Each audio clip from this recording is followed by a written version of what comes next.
Hi, this is Satiris Basakaropoulos with part 74 of our 101 blogging tips video series. And in today's video I just want to talk to you a bit about hosting. Over the last few years I have had quite a lot of websites.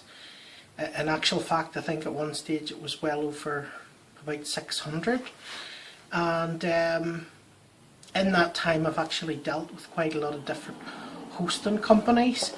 I've also dealt with a lot of things that can also go wrong with your websites, and you know, quite a lot of things, as you can imagine, with having so many websites. You know, you can imagine the amount of different things that can happen with having so many.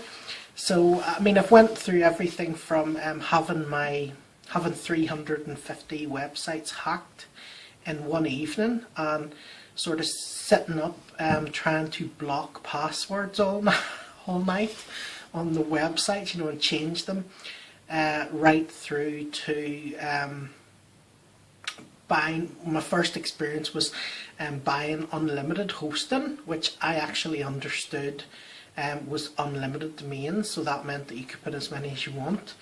And then I realised once I got up to about 80 domains, I basically got booted off my hosting account by, I think it was Bluehost at the time. They basically booted me off my hosting account and said, you know, you've got too many domains. So I had the choice of actually deleting my websites, or trying to, you know, start moving them and all that stuff, which was a complete nightmare. I had a very limited time in which to do it, and it was absolute nightmare. I wouldn't recommend it for anyone to have to go through that. So the first thing I want to say to you is that when you go to certain providers, you will see that they will talk about having unlimited hosting, unlimited domains, okay? As far as I'm concerned, really, you know, it's sort of a lie, you know, because to me unlimited means unlimited. If you're allowed as many of something as possible, then that would be unlimited. But when you go for 20 or 50 or whatever, and then you get told basically to leave because you're draining the server for other clients, you know, it's not very good.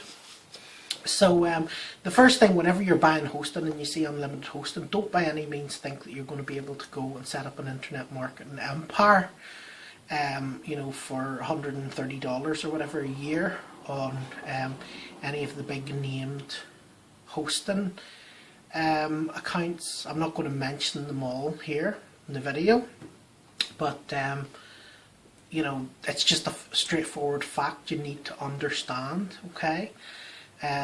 Unless you want to have headaches further down the line. Now that's if you have plans to have a big website with a lot of people, or you're planning to have multiple websites, lots of them, right? If you've only got a few small, medium-sized websites, you know, and just a few, you might be okay.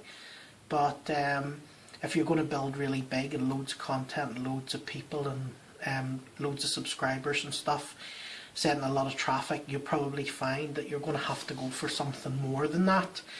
After the, you know, ordinary hosting account, basic one at that level, you know, there's also, you can expand to VPS hosting. Again, that's still, as far as I know, I'm not sure exact ins and outs of it, but I think it's still shared. I think you're still in a shared hosted environment. And then after that you go on to a dedicated server, okay? Now there's different levels of dedicated server. There's a smaller one and then it gets bigger. I mean, mine went up to the biggest one with my company, and then I ended up having to add, like, you know, gigs and gigs of memory all the time. But what actually happened was, after a while, even with a big hosting account, it went up to like $600 a month at that stage. And what they were doing was they were saying that my sites had too much stuff going on, and they started blocking them. And then they basically said to me, look, you know, to me, I thought it was like sort of, you know, half threatening really, because they said, we're not going to put your sites up unless, you know, you put caching in, right? So they told me this caching plugin, and I put it onto my site, and after I put that onto my sites, and they told me what settings to put and all that stuff, and afterwards it became a real disaster. I found that like at any one time 50% of my sites were down, so I was spending like literally days, you know, trying to get my sites up. All the time I was, you know, contacting this site's down, this site's down. It was a complete nightmare. You know, there was loads of plugin conflicts going on with it, and it was an absolute disaster. It was a disaster. It was like a full-time job. Your website couldn't grow because it was, you know, just all sorts of things happening on it. It was really annoying. A lot of wasted time for me basically in my internet marketing stuff, and obviously I was trying to grow more websites, and you know, my income from my ads and stuff was growing until they completely messed up my server, and then it just everything just became a nightmare basically. So my advice to you is, firstly, to when you buy hosting, to remember, you know, if your site's going to grow really big, you're going to need to probably get a dedicated server at some time.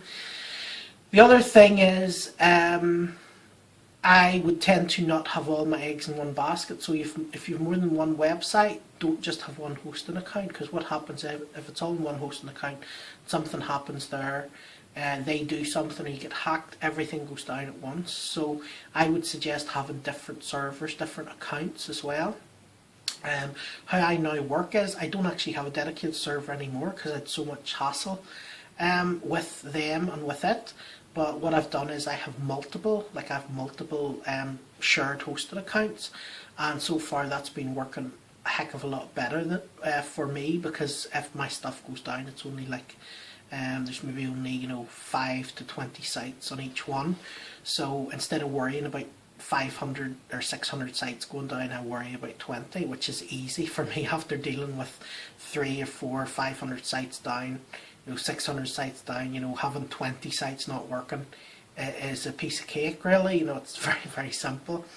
So, you know, that my advice to you would be probably to buy multiple hosting accounts.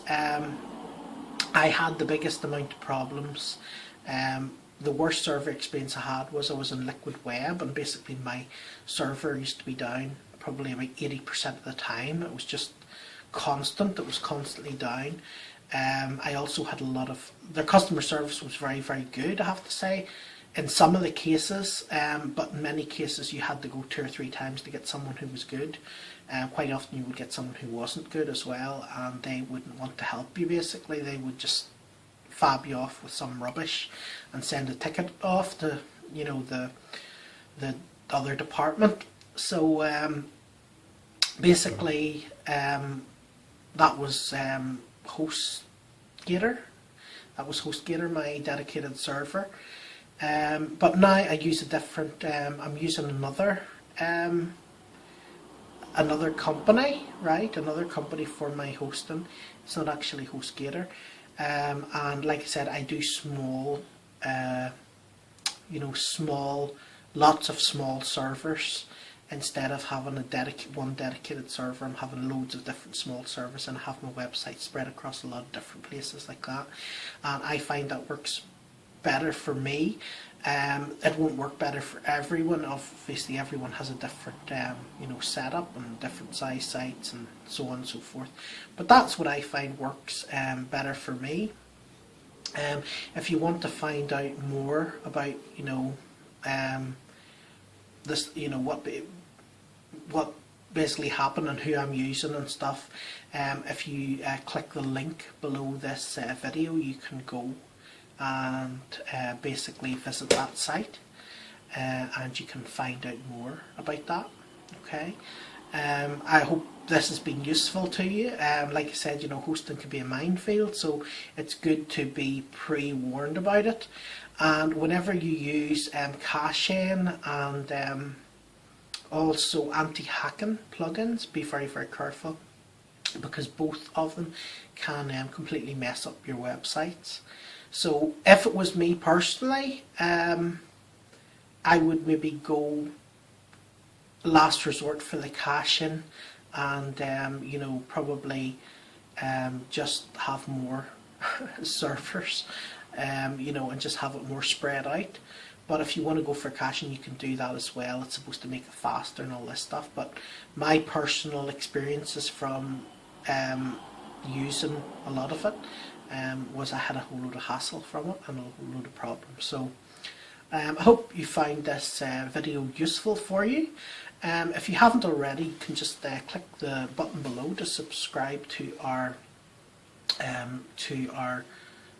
101 Blogging Tips video series. You will also, just subscribe to our YouTube channel. You can also click the button below. There'll be a button for the blog post about the hosting.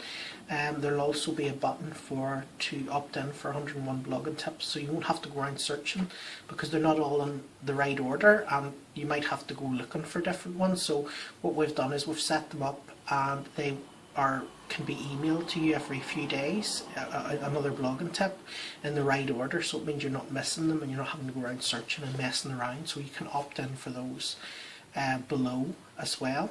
Okay, and if you've any, if you've any other questions or anything you want to know, just hit the contact us button just up at the top of my website. It's probloggingschool.com. Just hit the contact me button and you can send me any questions or queries you have about anything.